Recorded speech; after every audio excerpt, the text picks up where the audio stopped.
Vocês estão aqui. Pronto, agora eu liguei.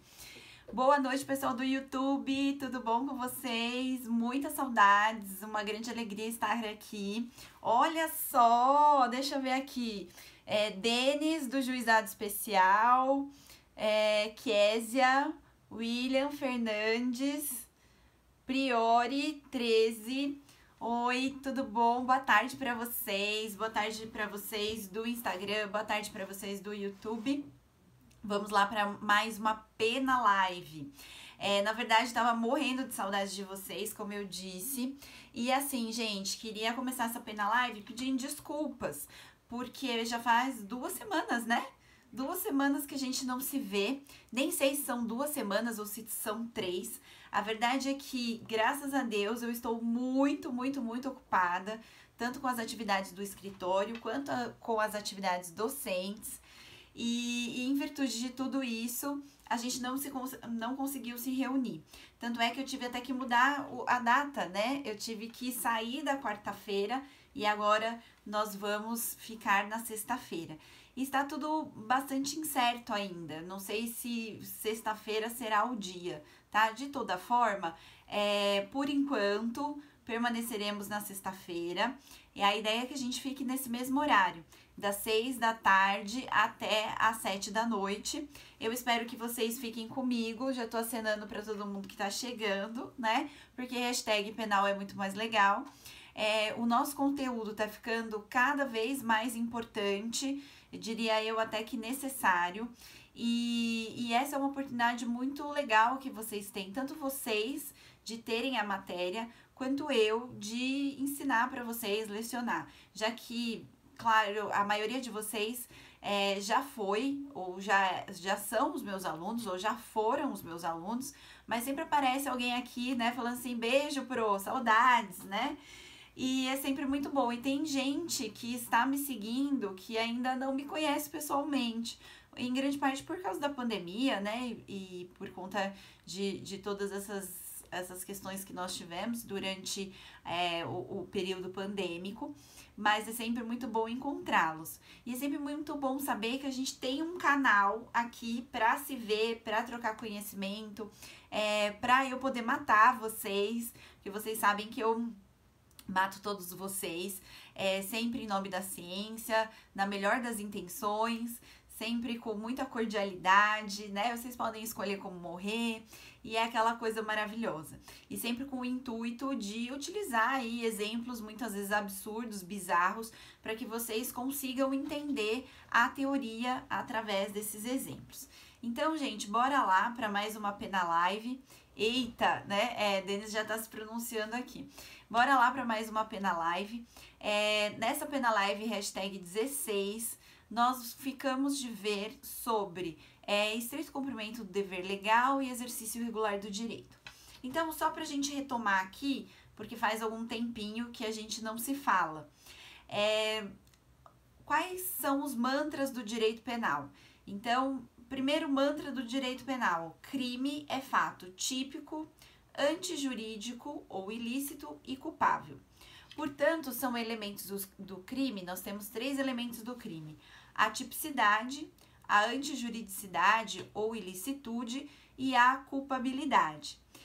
Dolo e culpa estão sempre na tipicidade e são espécies de culpa a negligência, a imprudência e a imperícia. Eu vi aqui que a Larissa acabou de entrar. Lari, beijos, muita saudade de você, viu? E beijos para todos, né? Vou aproveitar aqui para mandar beijos e acenar para todos que estão assistindo a gente. E falar que eu tô com muita saudade de todos vocês. Eu não sei se vocês viram, mas a gente tá voltando aí aos poucos a dar aula na sala de aula de forma presencial.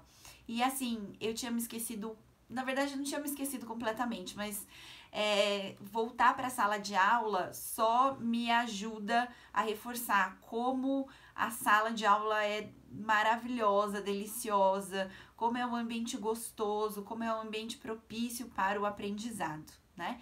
Então, eu espero que cada vez mais nós consigamos voltar gradativamente, mas esse processo de ir para a sala de aula, de estar em contato com vocês, de conversar com vocês, isso é muito bom, essa troca é sempre muito boa. Então, gente, sem maiores delongas, vamos lá falar da nossa matéria. Eu estava falando para vocês sobre a ilicitude ou antijuridicidade. E na nossa Pena Live passada, eu falei para vocês que nós temos a ilicitude material e a ilicitude formal. Na verdade, é o seguinte, nós temos o caráter indiciário da ilicitude. Ou seja, toda vez que uma conduta for típica, toda vez que determinada conduta se encaixar no tipo penal, há indícios de que ela também seja antijurídica, ou seja, de que ela também seja contrária ao direito, de que ela não seja permitida pela norma. Ela só não será antijurídica se nós tivermos aí uma das causas excludentes de ilicitude ou antijuridicidade, que também são chamadas de situações justificantes. E quais são elas? Elas estão presentes no artigo 23 do nosso Código Penal e nós temos 4: estado de necessidade, legítima defesa, estrito cumprimento do dever legal e exercício regular do direito. Então, essas são as 4 excludentes de ilicitude ou também chamadas de situações justificantes. Na aula passada, a gente falou sobre as 4, mas eu falei de forma mais detida sobre o estado de necessidade e sobre a legítima defesa. Hoje, nós vamos falar um pouquinho mais sobre o estrito cumprimento do dever legal e o exercício regular do direito. E se der tempo, a gente vai resolver algumas questões da OAB. Eu separei algumas questõezinhas da OAB para a gente verificar aqui, para a gente treinar um pouquinho. Então, olha lá, vamos falar um pouquinho sobre o estrito cumprimento do dever legal. O estrito cumprimento do dever legal, ele está presente no artigo 23, inciso 3, primeira parte do Código Penal, que fala o seguinte: não há crime quando o agente pratica o fato, em estrito cumprimento do dever legal ou no exercício regular do direito. Então, o que seria o estrito cumprimento do dever legal, né? Seria uma causa de exclusão da ilicitude ou da antijuridicidade que consiste na realização de um fato típico, ou seja, aquele fato que se encaixa num tipo penal, por força do desempenho de uma obrigação imposta por lei. Então, veja o seguinte, por exemplo, o policial que vai prender determinado fugitivo. Esse policial que prende determinado fugitivo e o encaminha até a delegacia de polícia mais próxima, ele não pode ser acusado pelo fugitivo de sequestro e cárcere privado, por exemplo. Por quê? Porque ele está no estrito cumprimento do dever legal. Da mesma forma, o oficial de justiça. O oficial de justiça que vai cumprir o mandado de busca e apreensão na casa de determinada pessoa não pode responder posteriormente pelo crime de roubo, por exemplo, né, ou de furto. Por quê? Porque ele está no estrito cumprimento do dever legal dele. Então, para a gente falar um pouco mais sobre isso, a gente precisa falar o que é o dever legal. O que é o dever legal? É toda e qualquer obrigação derivada diretamente ou indiretamente de uma lei. E quando a gente fala de lei, nós estamos falando da lei em sentido amplo, em sentido lato. Eu tô vendo os comentários do Denis aqui, adoro o Denis, né, porque ele é uma pessoa maravilhosa, super entusiasta, inclusive já pegou o café, pegue o café aí também, bora lá. Quem deve invocar o estrito cumprimento do dever legal? Em primeiro lugar, gente, funcionários e agentes públicos que agem por ordem da lei, ou ainda os particulares quando estão no exercício de uma função pública. Então, por exemplo, jurado. Os jurados no tribunal do júri, então o tribunal do júri ele é formado pelo conselho de sentença, segunda fase do júri. O rito do júri, só para vocês poderem entender um pouquinho, o rito dos processos que são de competência do tribunal do júri, eles são divididos em 2 fases. Então, na primeira fase, a gente tem a primeira fase, ela vai desde o recebimento da denúncia pelo juiz até a decisão do juiz togado, daquele magistrado, aquele juiz togado, que tem aí 4 possibilidades. Ele pode absolver sumariamente o acusado, ele pode desclassificar o crime, ele pode pronunciar esse réu ou ele pode impronunciar este réu. Se o juiz decide pronunciar o réu, aí a gente vai para a segunda fase do júri, que vai ser a realização do tribunal do júri, o julgamento no tribunal do júri, através do conselho de sentença. E esse conselho de sentença é composto pelos jurados. Então, são sorteados 7 jurados que vão ali votar os quesitos. Então, vão ser realizados quesitos, que são as perguntas que são feitas para os jurados. E aí, através disso, eles vão votar. Veja que os jurados, eles são pessoas comuns do povo, que são convocadas para participarem do julgamento. Mas enquanto eles estão exercendo a sua função de jurado, eles exercem uma função pública ali. Então, nesse caso, eles são considerados agentes públicos, porque embora não sejam investidos de um cargo, de uma função pública, eles exercem naquele momento uma atividade, né, uma função pública. E no caso da coautoria ou participação? Então, veja, nesse caso aqui, se ao prender uma pessoa para o cumprimento de uma decisão judicial, o policial requisita a ajuda de uma pessoa que está passando na rua, de um particular, será que esse particular também vai estar amparado pela justificante do estrito cumprimento do dever legal? Então, veja, vou falar um pouquinho do flagrante para vocês, tá? Pra gente poder entender essa discussão, preciso trazer um pouquinho do flagrante. O flagrante, a prisão em flagrante, é uma das espécies de prisão cautelar. É aquela prisão que não decorre de uma condenação. É uma prisão que vai acontecer quando aquela pessoa está praticando o crime, no momento que ela está cometendo o crime, ou logo após ter cometido o crime, ou ainda quando ela é encontrada com instrumentos e objetos que foram utilizados na prática delitiva. E essa prisão em flagrante, ela pode ser realizada por qualquer pessoa do povo.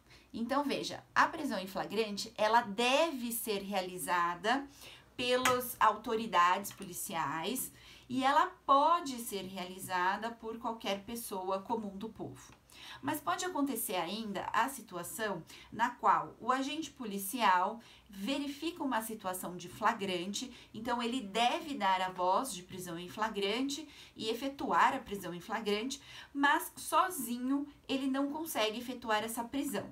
Talvez porque ele esteja desarmado, ou porque a pessoa também, aquela pessoa que vai ser presa em flagrante também esteja armada, né? Ou porque o policial está sem a sua escolta e ele pode requisitar um auxílio para um transeunte, para um particular, para uma pessoa comum do povo.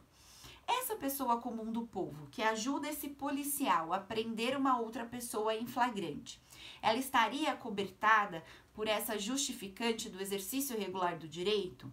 Sim, neste caso, tanto o policial quanto o particular que foi ali convocado, né, chamado pelo policial para realizar o flagrante, estarão acobertados pela justificante de exercício de estrito cumprimento do dever legal.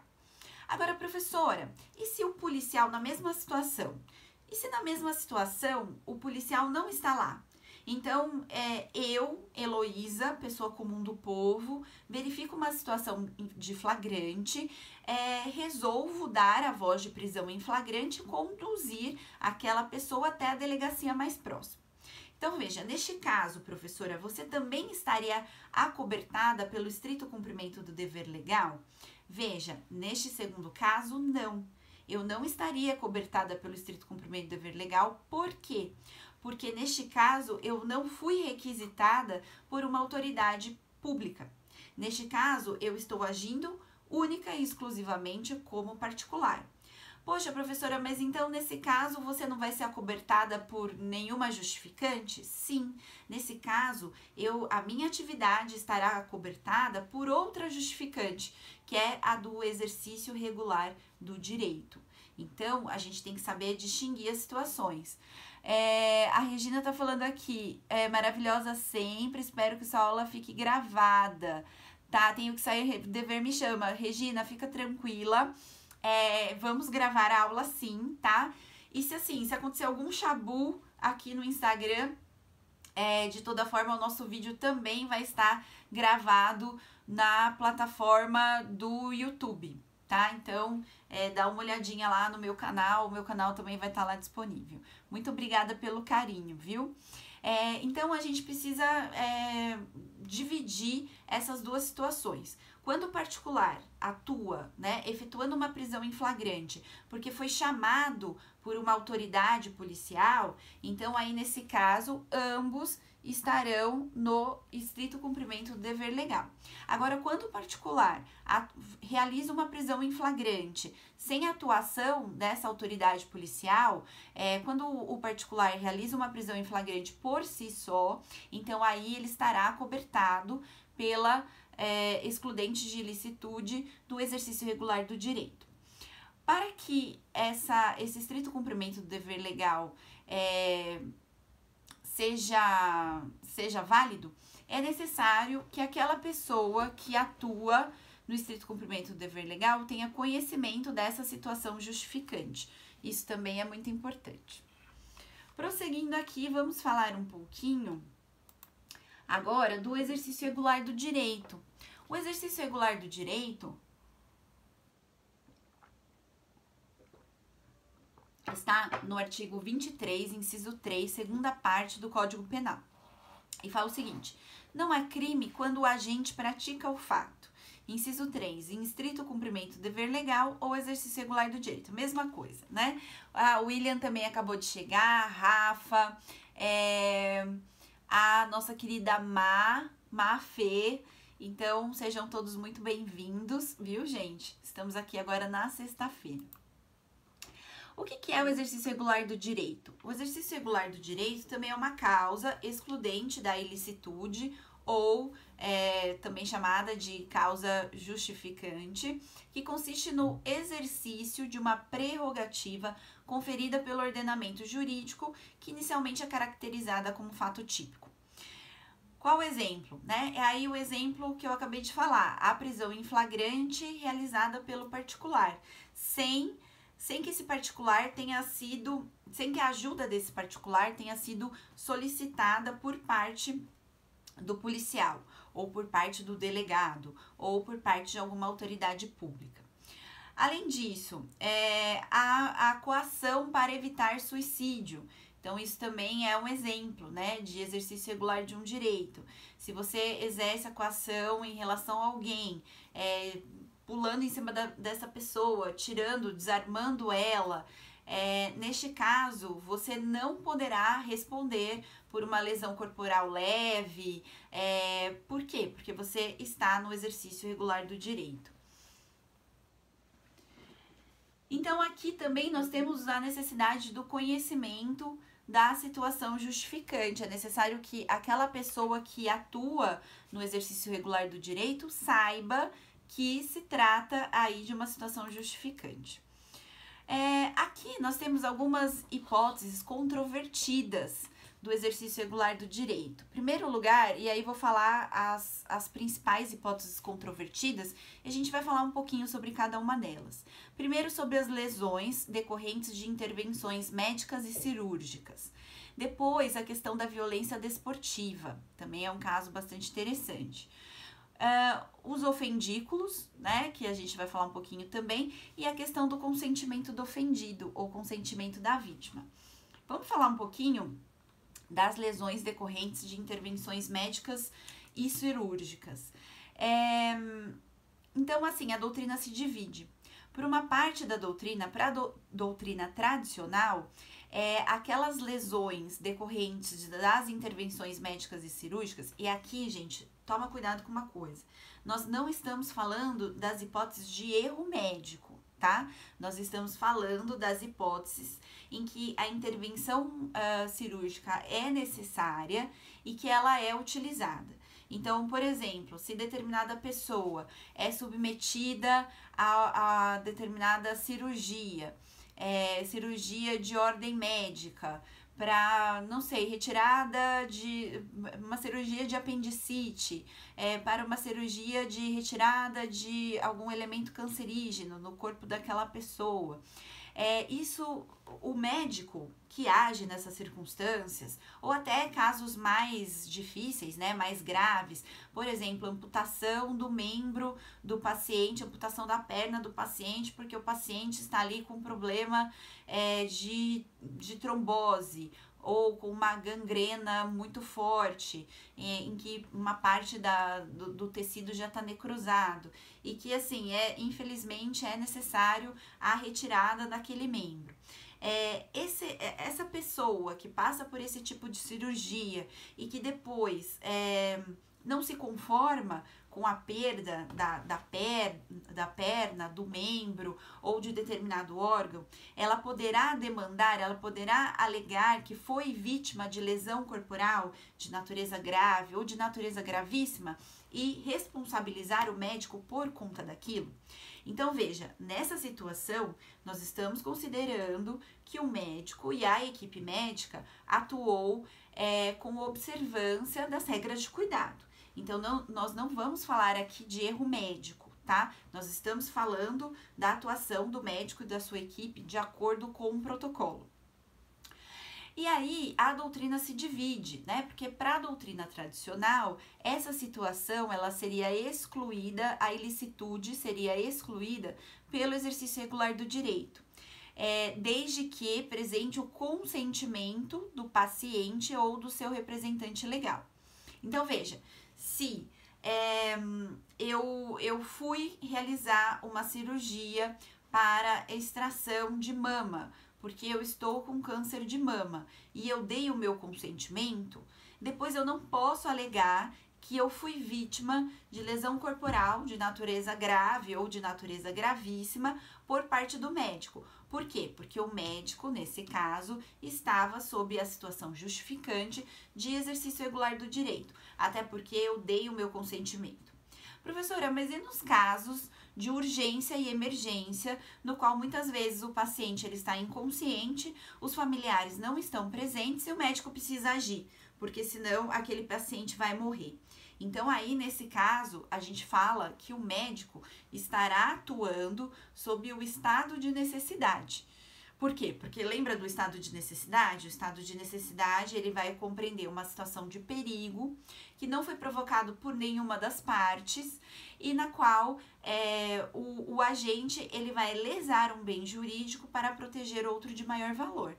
É exatamente o que vai acontecer aqui nesse caso, né? Então, o cirurgião, ele vai amputar a perna que está com gangrena, ou o pé que está necrosando daquele paciente para preservar a sua vida. Então, aí a gente vai excluir a ilicitude através do estado de necessidade, caso não haja o consentimento. Mas para alguns doutrinadores, nesses casos, a conduta é atípica, tá? Não chega nem sequer a se encaixar no tipo penal de lesão corporal. Então, essa é uma questão doutrinária que nós temos. Falar um pouquinho sobre a violência desportiva. Eu não sei se vocês se lembram, já faz algum tempo, mas eu estava assistindo aquela luta do Anderson Silva, quando o adversário, eu acho que era em Los Angeles, o adversário dá um golpe, o Anderson Silva estava um tempo sem lutar, e aí ele foi fazer uma luta, o adversário deu um golpe bem no calcanhar, não é no calcanhar, é no peito do pé, aqui, né, na ligação entre o pé e o tornozelo, bem no tornozelo mesmo, e ele quebrou o tornozelo do Anderson Silva, que ficou parecendo uma borracha. Isso, quem estava assistindo a luta pela TV conseguiu ver de forma muito clara, né? Então, a pergunta é a seguinte: se isso tivesse acontecido aqui no Brasil, o Anderson Silva poderia alegar que o outro lutador de MMA praticou lesão corporal de natureza grave em relação a ele? Ou seja, o Anderson Silva poderia ir lá fazer um boletim de ocorrência por lesão corporal de natureza grave, a fim de iniciar uma ação penal, que neste caso é a ação penal pública, né? Nós tivemos aí toda uma alteração nos dispositivos do Código Penal. Aliás, uma ação penal pública incondicionada. Neste caso, não. Por quê? Porque ambos os contendores, ambos os lutadores estavam dentro do exercício regular do direito. E como que eu sei que eles estavam no exercício regular do direito? Porque nesse caso, ambos estavam respeitando as regras daquele esporte, que é o MMA. Então, naquela luta, né, nenhum dos competidores poderá alegar a prática de lesão corporal por parte do outro, por parte do oponente. Por quê? Porque os dois estavam respeitando as regras do esporte. Diferente disso, foi o episódio mais antigo ainda, no qual Mike Tyson estava lutando boxe com Holyfield e ele vai lá e dá uma mordida na orelha do adversário e arranca um pedaço da orelha do adversário. Então veja, neste caso, né, se o Mike Tyson tivesse aí tivesse mordido mesmo com muita força, arrancado um pedação da orelha do oponente, a gente pode alegar que ele estava no exercício regular do direito? Nesse caso, não. Por que nesse caso não? Porque o Mike Tyson extrapolou as regras daquele esporte, que é o boxe. No boxe não vale mordida. A mordida está fora das regras do boxe. Então, se com a mordida ele causa uma lesão corporal no seu oponente, ele responderá pelo crime de lesão corporal. E aí, nós teremos aí toda a necessidade da realização do exame pericial no momento da mordida, para saber se aquela lesão corporal foi de natureza grave, de natureza leve, grave ou gravíssima. Então, qual a conclusão que a gente pode tirar? A conclusão é a seguinte: os competidores, eles estarão, a conduta deles estará isenta de responsabilidade pelo exercício regular do direito, desde que eles atuem dentro das regras do esporte. Se eles atuarem fora das regras do esporte, se eles extrapolarem as regras do esporte, então aí eles responderão pelo crime. Continuando aqui, gente, nós temos os ofendículos, né? E aí eu tô vendo que tem um monte de gente entrando. Marlene, querida, um beijo grande pra você, muitas saudades, viu? Tô falando aqui que eu tô com saudade de ver pessoas presencialmente e você é uma delas. E continuando a nossa aula aqui. Então, veja, gente, a outra hipótese que nós temos, né, de exercício regular do direito são os ofendículos. O que significa ofendículo? Ofendículo significa obstáculo, obstrução, empecilho. Então, são aqueles aparatos que as pessoas utilizam para defender não só a propriedade, né, mas qualquer outro bem jurídico. Então, como por exemplo, a vida das pessoas que se encontram no local. Professora, você poderia me dar exemplos, né? Elô, você poderia me dar exemplos de ofendículos? Sabe naquelas casas mais antigas, de bairro, em que a gente vê cacos de vidro em cima do muro? Tem o muro e aí a pessoa, né, quando vai construir o muro, ela coloca cacos de vidro com a ponta para cima. Isso são ofendículos. Ou então aquelas lanças, sabe? Quando tem o muro e aí a pessoa coloca uma grade com aquelas lanças pontiagudas. Isso são ofendículos. Mais recentemente, todos esses aparatos estão sendo trocados por cercas elétricas. As cercas elétricas também são ofendículos. O cachorro, sabe aquele cachorro bravio, aquele cachorro de grande porte que fica no quintal de algumas propriedades, também são exemplos de ofendículos. Os ofendículos servem como advertência. Então, além de impedir ou dificultar o acesso de pessoas estranhas, também funcionam como advertência. Agora, a gente tem que tomar muito cuidado. Por quê? Porque uma coisa é ofendículo, outra coisa é a defesa mecânica predisposta. O que é a defesa mecânica predisposta? É aquela feita com o objetivo principal de de ferir a outra pessoa, muitas vezes até de matar a outra pessoa. E a defesa mecânica predisposta, ela não fica visível, ela fica escondida, são aparatos ocultos, escondidos, imperceptíveis, que tem como principal função lesar a outra pessoa, até mesmo tirar a sua vida. Por exemplo, né, nós tivemos um caso que foi verídico de um determinado sitiante que não aguentava mais ser assaltado, e aí ele fez uma defesa mecânica predisposta.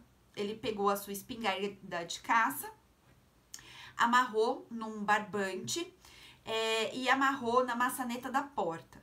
E aí qualquer pessoa que fosse abrir a porta acionava a espingarda, e a espingarda ela estava apontada mais ou menos para a altura da cabeça daquela pessoa que abrisse a porta. Ele efetivamente acabou matando uma outra pessoa com isso. Então veja, esse sitiante, ele pode alegar exercício irregular do direito? Neste caso não. Por quê? Porque ele não está fazendo uso de um simples ofendículo, ele está aí criando uma defesa mecânica predisposta. A mesma coisa a gente pode pensar, por exemplo, para aquele dono de uma casa de veraneio ou uma casa na praia, no qual as crianças pulam um muro para brincar na piscina, ou até os adultos pulam um muro para brincar na piscina. Ele não gosta disso, e aí o que ele faz? Ele cria uma piscina com corrente elétrica, mas uma corrente elétrica capaz de matar as pessoas que ali adentram. Então veja, se alguém pula o muro para entrar na piscina, entra na piscina e morre eletrocutado, ele não poderá alegar exercício regular do direito. Por quê? Porque naquele caso ele criou uma defesa mecânica predisposta, e aí ele incorreu no excesso, então ele vai responder por esse excesso, ok? Então, gente, obrigada pelo carinho de todos vocês, viu? Diamantes pra vocês, obrigada pelo carinho. E por último, eu queria falar um pouquinho do consentimento da vítima, o consentimento do ofendido. Embora o consentimento do ofendido não esteja previsto expressamente pelo Código Penal, o consentimento do ofendido, ele vai sim, em determinados casos, excluir a ilicitude. Quais são os requisitos, então, para que o consentimento do ofendido possa excluir a ilicitude do crime? Primeiro, o consentimento ele só pode ser dado pela vítima em relação ao bem jurídico disponível. Na maior parte das vezes, em relação a um bem jurídico de natureza patrimonial. Depois, aquela pessoa que dá o seu consentimento para a lesão do bem jurídico que ela tem, ela precisa ter capacidade jurídica e mental para dispor daquela coisa. E por último, essa pessoa precisa manifestar livremente a sua vontade. Então, esses são os requisitos para que o consentimento da vítima seja causa excludente da ilicitude. Então, no direito penal pátrio, e aqui inclusive eu faço uma crítica, né? O âmbito de abrangência do consentimento da vítima para extinguir o crime é muito restrito. Em outros países, como por exemplo na Alemanha, o consentimento da vítima pode ser dado até para crimes de lesão corporal. E por quê? Porque nesses países a gente leva mais em consideração a autonomia da vítima, né? A dignidade humana, que é essa autodeterminação da vítima segundo a sua vontade. Aqui no Brasil, até pela questão da violência doméstica, né, que acontece em muitos lares, por questões culturais do brasileiro, etc., a jurisprudência resolveu diminuir o âmbito de abrangência do consentimento do ofendido. Mas esse é um tema super interessante que vale, inclusive, a pena vocês estudarem, se vocês tiverem interesse. Eu, inclusive, na época, fiz esse foi o objeto do meu TCC, o consentimento da vítima, à luz da teoria da imputação objetiva, ganhou o prêmio da faculdade de melhor TCC daquele ano e foi publicado na revista da Faculdade de Direito da USP há muitos anos atrás, mas ainda está disponível na internet. Se vocês colocarem lá o meu nome completo e o título, o consentimento do ofendido à luz da teoria da imputação objetiva, vocês vão ter acesso integral ao artigo. Vale super a pena ler, porque assim, embora ele tenha sido escrito há muitos anos, ele ainda é atual. Bom, gente, com isso, nós vamos então para algumas questõezinhas da OAB que eu queria tratar com vocês. Então, a primeira questão da OAB que eu queria falar para vocês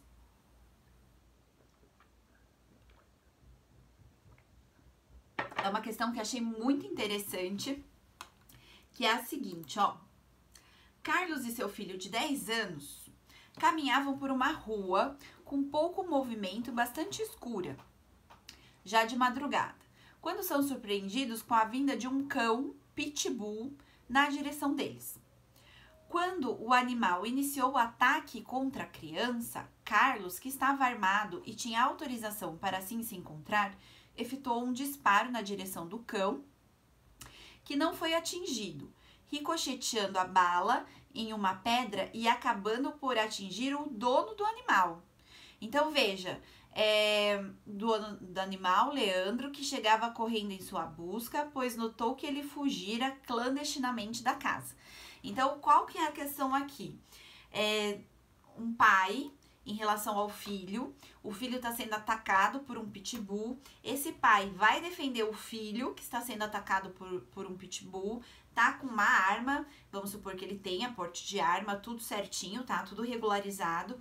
Ele atira em direção ao pitbull, só que ele erra a mira e essa bala, ela acaba batendo num poste e acertando, na verdade, não o cachorro, o animal, mas o dono do pitbull. A vítima atingida veio a falecer, então ele acabou matando o dono do cachorro, ficando constatado que Carlos não teria outro modo de agir para evitar o ataque do cão contra o seu filho, não sendo sua conduta taxada de descuidada. Então, qual é o enredo que o exercício está dando aqui pra gente? Ele tá falando o seguinte, olha, o Carlos, ele não agiu com culpa, tá? Essa seria a única forma que ele teria de proteger a vida, de assegurar a vida do filho dele. E assim, ele não agiu de forma descuidada, então ele atingiu o poste porque o cachorro estava se movimentando muito, e aí ele atirou, e aí o tiro acabou acertando o poste, que acertou o dono do cachorro. A questão é a seguinte, assinale a opção que apresenta a situação jurídica de Carlos. Primeira coisa, gente, Carlos praticou uma conduta típica de homicídio? Então, veja, nesse caso, a conduta do Carlos, o Carlos matou alguém, ok? E o Carlos teve a intenção não de matar alguém, mas ele teve a intenção de atirar, né? No sentido de matar quem? De matar o cachorro. Então, neste caso, a conduta será típica. Mas nós não falaremos da ilicitude, ou seja, a conduta é típica, mas não é ilícita. E por que a conduta é típica, mas não é ilícita? Porque Carlos, neste caso, está acobertado pela excludente de ilicitude de estado de necessidade. Professora, mas por que é estado de necessidade? Porque, veja, o pitbull, ele atacou a criança não porque o dono do pitbull mandou, Rex, pega, né? Rex, acaba com ele. Rex, pega essa criança aqui. Não, o pitbull resolveu atacar a criança por instinto animal. Então, nesse caso, nós temos uma situação de perigo que não foi provocada por nenhuma das partes e neste caso, o Carlos, ele acabou lesionando um bem jurídico para proteger outro de igual valor. Ou seja, na verdade, assim, a intenção do Carlos era de fazer o seguinte, de matar o animal, então, vida animal, bem jurídico protegido, né, tem um valor menor do que a vida humana. Porque matando o animal, ele queria proteger a vida do seu filho. A vida do animal tem um valor menor do que a vida humana.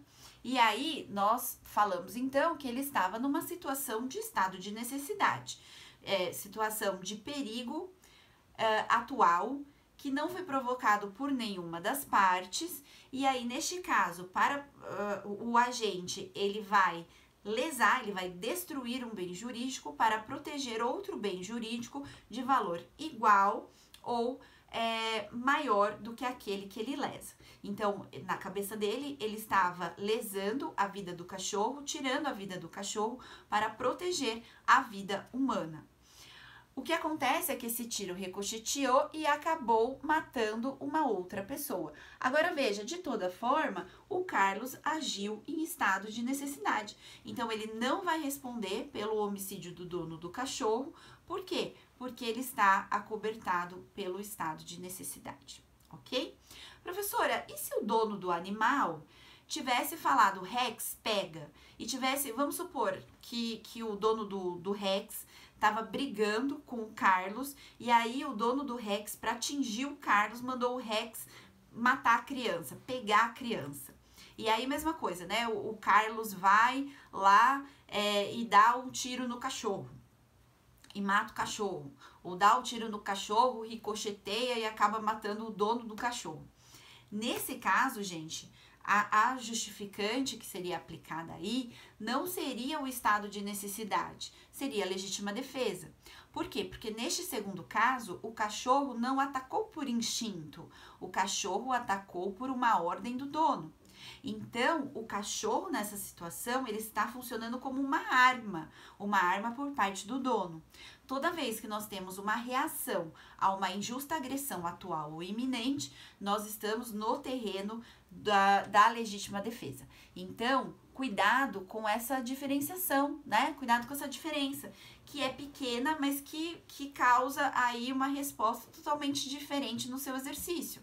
Se o cachorro ataca por instinto próprio, nós estamos falando do estado de necessidade. Se o cachorro ataca porque houve uma ordem expressa do seu dono nesse sentido, então aí a justificante já é outra, né? A justificante já é a da legítima defesa, ok? Vamos passar para o próximo exercício. Olha lá. Débora estava numa festa com seu namorado Eduardo e algumas amigas quando percebeu que Camila, colega de faculdade, insinuava-se para Eduardo. Cega de raiva, Débora esperou que Camila fosse ao banheiro e a seguiu. Chegando lá e percebendo que estavam sozinhas no recinto, a Débora desferiu vários tapas no rosto da Camila. Então, a Débora perseguiu a Camila até o banheiro e deu um monte de tapa no rosto da Camila, causando-lhe lesões corporais de natureza leve. Então, tapa, né, vai gerar aí no máximo um hematoma, lesão corporal de natureza leve. Camila, por sua vez, atordoada com o acontecido, somente deu por si quando Débora já estava saindo do banheiro, vangloriando-se da surra dada. Neste momento, com ódio da sua algoz, Camila levanta-se do chão, agarra Débora pelos cabelos e golpeia com uma tesourinha de unha que carregava na bolsa, causando-lhe lesões de natureza grave. Com relação à conduta de Camila, assinale a afirmativa correta.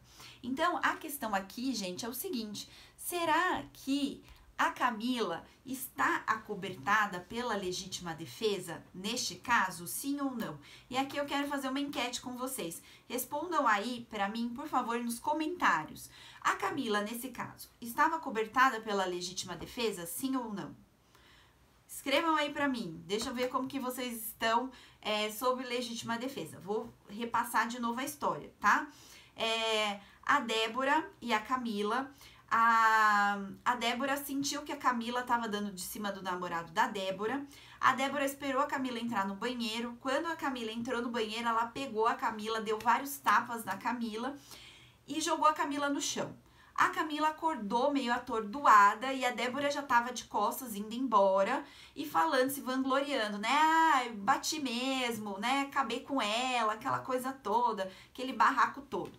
E aí, a Débora, louca de raiva, pegou uma tesourinha de unha que ela tinha lá nas coisas dela e atacou a Camila, atacou a Débora, causando lesões corporais de natureza grave. E aí, neste caso, a Camila está em legítima defesa, sim ou não? Então, Neste caso, deixa eu ver, a Elaine respondeu sim, o Denis respondeu não. Quem mais, gente? Fala aí. Ó, vamos supor o seguinte, tá? Primeira fase de OAB, sua prova já não tá boa, você tá contando com direito penal. E você tem que chutar, gente, não tem jeito, tá? Prova de múltipla escolha, você não sabe a resposta? Alguma coisa você vai ter que responder. E aí, tá em legítima defesa, sim ou não? A maior parte das pessoas está respondendo que não. Então, veja, neste caso, ela não estará, então vocês estão bem de legítima defesa, ela não estará em situação de legítima defesa. Por quê? Porque a legítima defesa é uma reação a uma injusta agressão atual ou iminente, e não a uma agressão passada. Veja, se a Camila tivesse, no momento em que a Débora começou a bater na cara dela, ela tivesse pego a tesourinha e tivesse se defendido, ela estaria numa situação de legítima defesa. Como ela pegou a tesourinha só depois, então depois que a Débora tinha acabado de dar os tapas na cara dela, tudo, a Débora, ela já estava indo embora, já estava de costas para Camila, então a gente não pode falar numa situação de legítima defesa. Muito cuidado com isso, tá? Porque as pessoas costumam confundir a legítima defesa com a vingança. Legítima defesa é uma coisa, vingança é outra completamente diferente, ok? Exatamente, a agressão não foi atual. A agressão nesse caso já era passada, né? Então, neste caso, a Camila praticou o crime de lesão corporal de natureza grave, mas nesse caso ela vai poder ter a pena diminuída. Por que ela vai poder ter a pena diminuída? Porque de toda forma ela estava aí sob violenta emoção logo após injusta provocação por parte da vítima, tá? Mas de forma geral ela responderá pelo crime, porque ela não estará em situação de legítima defesa. Deixa eu ver aqui. Outra aqui. Deixa eu selecionar mais uma. Essa daqui tá muito fácil. São consideradas causas legais de exclusão da ilicitude. Então, quais são as causas legais de exclusão da ilicitude? Nós temos 4, né? Estado de necessidade, legítima defesa, estrito cumprimento do dever legal e exercício regular do direito. Essas são as 4 causas legais. E a causa, existe alguma causa supralegal de exclusão da ilicitude? Sim, um exemplo muito interessante que eu falei para vocês é a questão do consentimento do ofendido ou consentimento da vítima. Então é isso, gente. Gostaria de agradecer a todos vocês que estão aí, né, assistindo a nossa Pena Live. Falar para vocês que na sexta-feira que vem nós estaremos aqui nesse mesmo horário, tá? Então, por enquanto, fica sexta-feira das 18 às 19 horas. Pode ser que eu precise mudar esse dia, mas isso vai ser mais pra frente, a gente vai vendo. O importante é que a gente se veja, que a gente se encontre e que eu possa passar pra vocês aí um pouquinho mais sobre teoria geral do crime, essa matéria tão importante que vai fazer toda a diferença para você na hora de fazer a sua prova da OAB. Seja lá qual for a área que você vai escolher na segunda fase, na primeira fase todo ponto é ponto. Então você precisa estudar todas as matérias e precisa estudar também penal, que é muito mais legal. Tá bom, gente? Um beijo grande para vocês, espero que vocês tenham gostado. Mais uma vez, me desculpe aí pela desorganização de horário, mas eu estou me adaptando também a uma nova rotina. E é isso, gente. Um beijo, beijo, beijo muito grande para vocês. Aproveitem o feriadão para estudar, né? Eu, inclusive, falei para os meus alunos, eu falei assim, gente, feriado 12 de outubro, o que você vai fazer? Você vai pro churrascão? Claro que não, né? Você vai maratonar Netflix? Você vai pro churrascão com um tiozão de churrasco? Claro que não. Você vai estudar direito penal, que é muito mais legal. Você vai estudar processo penal, tá? Então, estudem e até sexta-feira que vem. Um beijo grande e um ótimo final de semana para vocês também, tá bom? Beijo, beijo, beijo. Até mais. Tchau, tchau.